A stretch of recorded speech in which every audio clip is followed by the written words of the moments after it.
గురువారం పూట సాయిబాబాకి పూజ చేయటం వల్ల చాలా మంచి జరుగుతుంది. అంతేకాకుండా సాయిబాబాకి 108 బిందెలతో అభిషేకం చేస్తే కోరుకున్న పనులు నెరవేరుతాయి.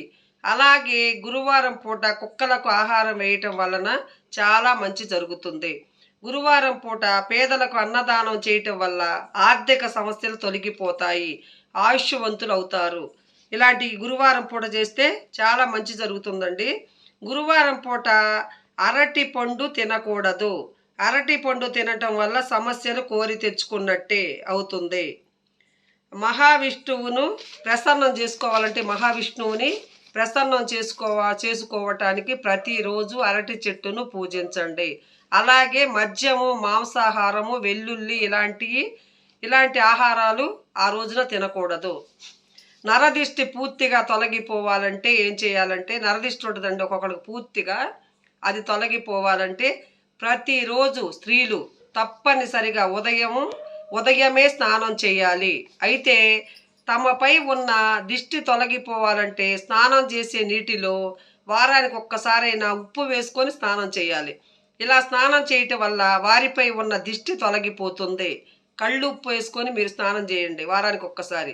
అలాగే ఇంటి నుండి బయటకు వెళ్ళేటప్పుడు ఛాతీపై లేదా అరికాళ్లలో కాస్త దిష్టి చుక్క పెట్టుకొని వెళ్ళండి బయటికి వెళ్ళేటప్పుడు.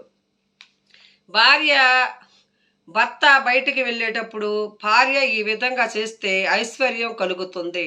భర్త బయటికి వెళ్ళేటప్పుడు భార్య శ్రీవారు అని పిలిస్తే అనుకున్న పనిలో విజయం సాధించి ఐశ్వర్యాన్ని పొందుతాడు. భర్త బయటకు వెళ్ళేటప్పుడు భార్య కుడి చేతిని తాకి వెళితే చేసే పనిలో సక్సెస్ను సాధిస్తాడు. భర్త బయటికి వెళ్ళేటప్పుడు భార్య కుంకుమ బొట్టును పెట్టి పంపిస్తే భర్తని క్షేమంగా వెళ్ళి లాభంగా వస్తాడు.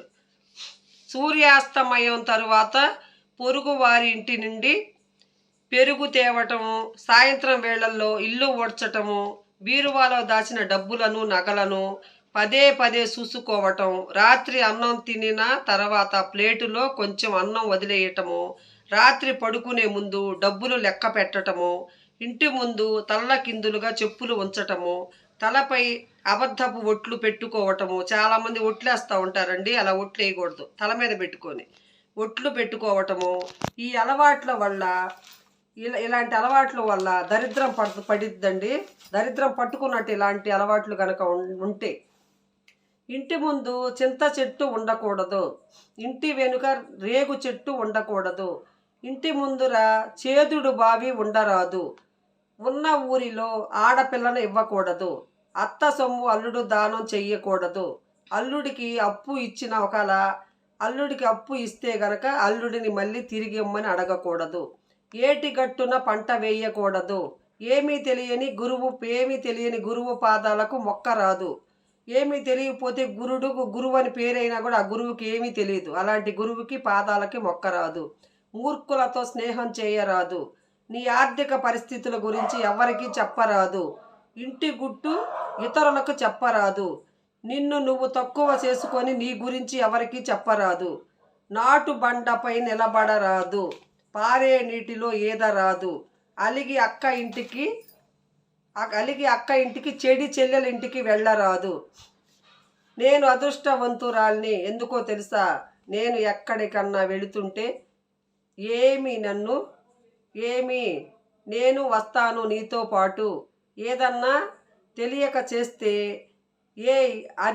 అది చెయ్యకే, ఇది చెయ్యకే, అది మంచిది కాదే, ఇది మంచిది కాదే అని చెప్పి ఆపటానికి, నాకెవరైనా ఒక బాధేస్తే నా కన్నీళ్లు తొడవటానికి, నువ్వు నాతో ఏమన్నా పెట్టుకున్నావో పచ్చడి అవుతావు అని నా వెనకాల ఎవరన్నా ఉన్నారా అని నాకెవ్వరూ లేరు. కాబట్టి ఏమన్నా చెప్పుకోవడానికి నాకంటూ అనుకున్న వాళ్ళు ఎవ్వరూ లేరు.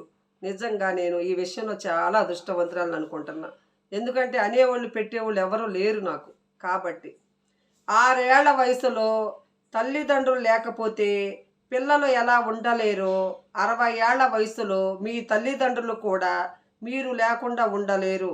ఇప్పటికైనా పెద్దవాళ్ళంటే గౌరవం లేని వాళ్ళని గౌరవించటం నేర్చుకోండి.